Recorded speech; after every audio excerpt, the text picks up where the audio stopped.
Shalom, shalom, shalom, shalom ma famille. J'espère que vous allez bien. Chez moi, tout va bien. Vraiment, si ça ne va pas, ne t'inquiète pas. L'éternel Dieu est au contrôle. Il va te faire du bien. C'est un Dieu capable. C'est un Dieu qui ne ment pas. C'est un Dieu qui ne déçoit pas. Peu importe la situation que tu traverses, peu importe combien de fois tes larmes ont coulé, peu importe combien de fois tu as été déçu, aujourd'hui je te dis, fais confiance à Dieu. Il va te faire du bien. Il va changer ton histoire. Dans ce love story que je suis en train de te parler maintenant, je parle d'un papa. Vraiment, je sais pas quel nom je vais lui donner, Richard. On va lui donner un nom Richard parce qu'ici, vraiment, on garde l'anonymat. Si toi aussi, tu as ton problème, tu as un message, tu as quelque chose que tu veux faire passer, n'hésite pas de contacter Prophétesse Claudel Faith sur Facebook ou alors sur mes pages ou alors sur WhatsApp. Je vais mettre mon numéro tout à l'heure là, comme ça, tu pourras avoir accès à mon numéro facilement. Le papa, là, il m'a appelé Papa Richard. Qu'est-ce qu'il me dit? Il dit, Maman Claudel, tu aides beaucoup les gens.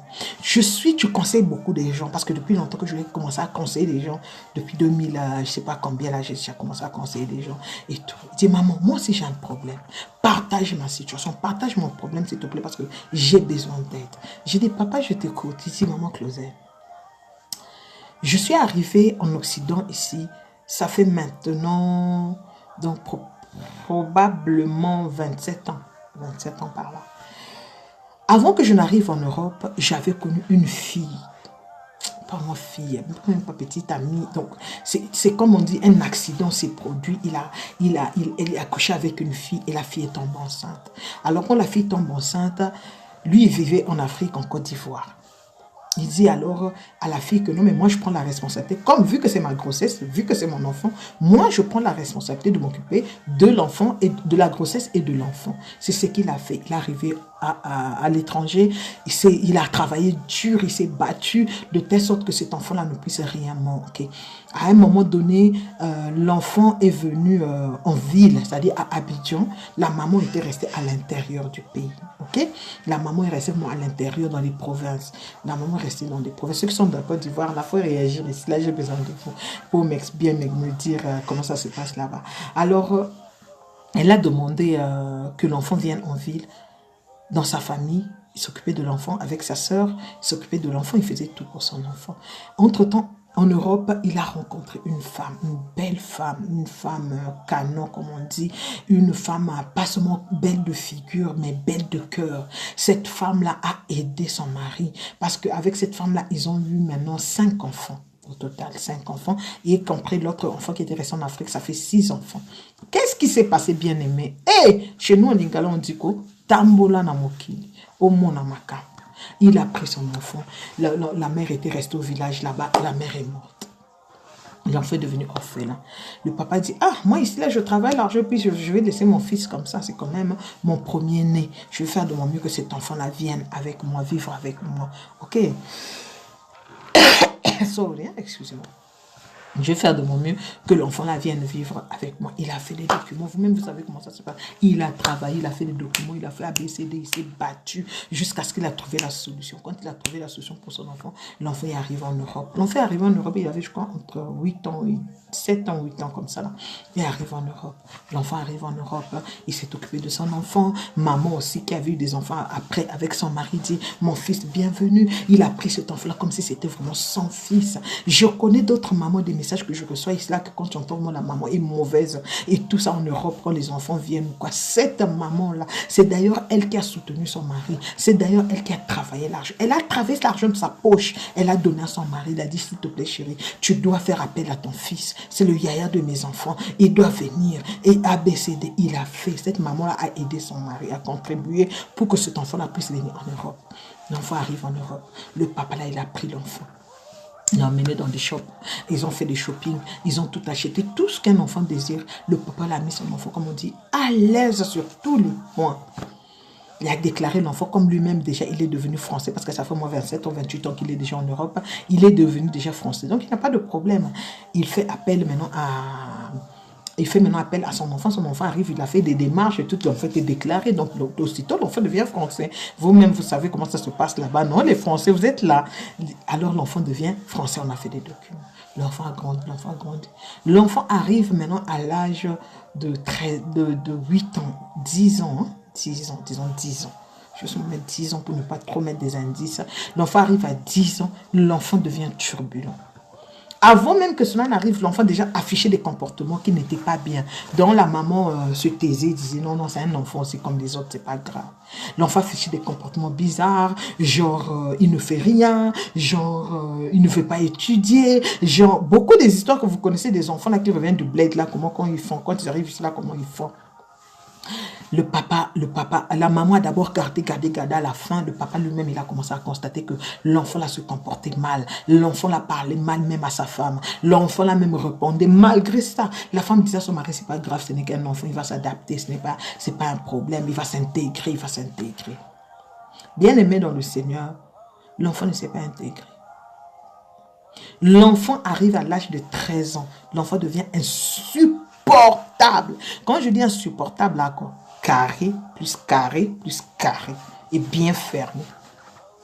L'enfant devient insupportable. L'enfant ne veut rien entendre. L'enfant ne veut plus à l'école. Il y a des contraventions qui arrivent chez le papa. D'après ce qu'il m'a dit, il y a des contraventions qui arrivent de 400, de 500 euros. Le papa, là, il est là, il paye. Chaque nuit, l'enfant, là, quelquefois, il découche dans la semaine. Il peut découcher 3-4 fois. Imaginez, hein, s'il vous plaît, je vous parle d'un enfant qui a 14 ans maintenant. Maintenant, là où je parle. Qui découche, l'enfant dort dehors. Le papa, il attend la l'heure, il regarde comme ça, il dit, elle est encore mineure, je dois appeler la police. Chaque soir, dans la semaine, le papa n'a pas appelé les mille, au moins même 4-5 fois dans la semaine. Alors après, le papa aussi s'est habitué, il a fait aussi comme l'enfant. Parfois l'enfant part, il ne s'occupe pas de ça, il sait seulement qu'il va rentrer, il appelle, l'enfant était le téléphone, c'est devenu des jeux, l'enfant arrive maintenant, il part dans des boutiques, l'enfant vole, l'enfant ment, l'enfant vient à la maison, imaginez l'âge que je viens de vous donner là. Mais l'enfant rentre avec des filles à la maison, à l'insu de son père. Et il ose même dire à son père, ta femme n'est même pas belle. Moi, je vais trouver une femme plus belle que toi. Quand la femme là lui veut lui parler, il dit, tais-toi, tu n'as pas de place parce que ma mère, elle est morte là-bas, au pays là-bas. Il n'y a personne même qui a construit une pierre tombale. Moi, là où je suis là, je dois avoir l'argent. Je suis en train de travailler. Je dois avoir l'argent. Je vais aller reconstruire la pierre tombale de ma mère qui est déjà décédée. Et tout. Il n'a que des moqueries, il n'a que des insultes, manque de respect à son père. Bien aimé, cette histoire ici là, je n'ai pas fini. Parce que là maintenant, je vous fais juste l'intro parce qu'il faudrait que je continue ça en profondeur. Le papa là, il pleure tous les jours à cause de cet enfant là. Est-ce qu'il a mal fait d'appeler cet enfant en Europe? Est-ce qu'il doit faire quoi? Qu'est-ce qu'il doit faire? Est-ce qu'il doit ramener l'enfant en Côte d'Ivoire? Ou alors, il doit... l'enfant même lui demande, dit à son père, hein, je vais oublier en passant, il dit à son père, je vais aller pour moi avec l'assistante sociale, qu'on puisse me mettre dans des foyers, parce que je n'arrive plus à vivre avec toi, et tout. Il se bat, il crée des histoires impossibles à son père. Papa Richard fait ça. Avec cet enfant. Avec son sang. Et il dit à son père, toi tu es allé au pays, tu as fait la construction tombale de ta mère, sa grand-mère. Tu as fait construction tombale de ta mère. Tu n'as pas fait pour ma mère, pourquoi? Pourquoi tu n'as pas voulu faire pour ma mère? Moi, mais je vais avoir l'argent.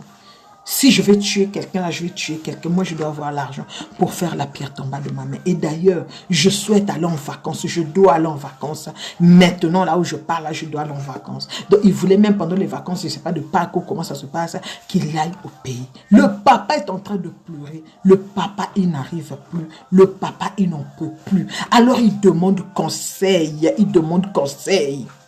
Qu'est-ce qu'il a fait de mauvais dans tout ça? D'avoir appelé son enfant, son sang, son fils aîné. Maintenant, il demande, que doit-il faire? Quel conseil, vous, personnellement, vous lui donnez? Soyez sérieux et soyez à sa place. Ne dis pas quelque chose pour le plaisir de dire. Ne dis pas quelque chose pour le plaisir de dire. Cet enfant-là, avec le téléphone, quand il rentre dans la couette, depuis le matin, c'est jusqu'à peut-être même à midi, quand il va entendre les assiettes parler au salon, il sait que la nourriture est prête, il doit venir manger. Il n'aide en rien, il fait rien. Ça, c'est même pas un problème. Mais il manque du respect à tout le monde. Il manque du respect à tout le monde. Là, il est en contact avec son oncle maternel. son oncle maternel qui est là-bas. Il commence maintenant à parler avec son oncle maternel sur Facebook. Il dit à son oncle maternel, moi là où je suis, son oncle maternel lui dit, oui tu as raison, on doit aller construire la tombe, la pierre tombale de maman. Et je sais pas ce qu'il y a à Yamoussoukro, ou je sais pas quoi, à l'intérieur là-bas à Abidjan. Qu'est-ce qu'il faut faire? Qu'est-ce que ce papa-là doit faire? Personnellement, vous en tant que parent, quel conseil vous lui donnez? S'il vous plaît, je vais attendre, écrivez-moi en bas là. Je laisse mon numéro WhatsApp. Écris-moi sur WhatsApp. Le numéro que tu vas voir là tout à l'heure, c'est mon numéro WhatsApp. Écris-moi. Il a besoin de vous. Il n'arrive plus d'arriver à vous. Ok? Et si toi aussi tu as une histoire, toi aussi tu as un problème, c'est toujours bien de le partager. Alors partagez-le. L'Éternel te bénira. L'Éternel va te consoler. Bien aimé, j'en ai fini là. On va se retrouver demain pour les astuces parce que maintenant, c'est vidéo tous les jours. N'oublie pas de t'abonner. Je t'en prie, je t'en prie, je t'en prie. Abonne-toi, abonne-toi hein, et laisse-moi les comme ça. Les pouces bleus, comme ça, comme ça, comme ça, comme ça. Pas comme ça, hein, mais comme ça. Et laisse-moi des commentaires en bas si tu as aimé. La gloire va revenir.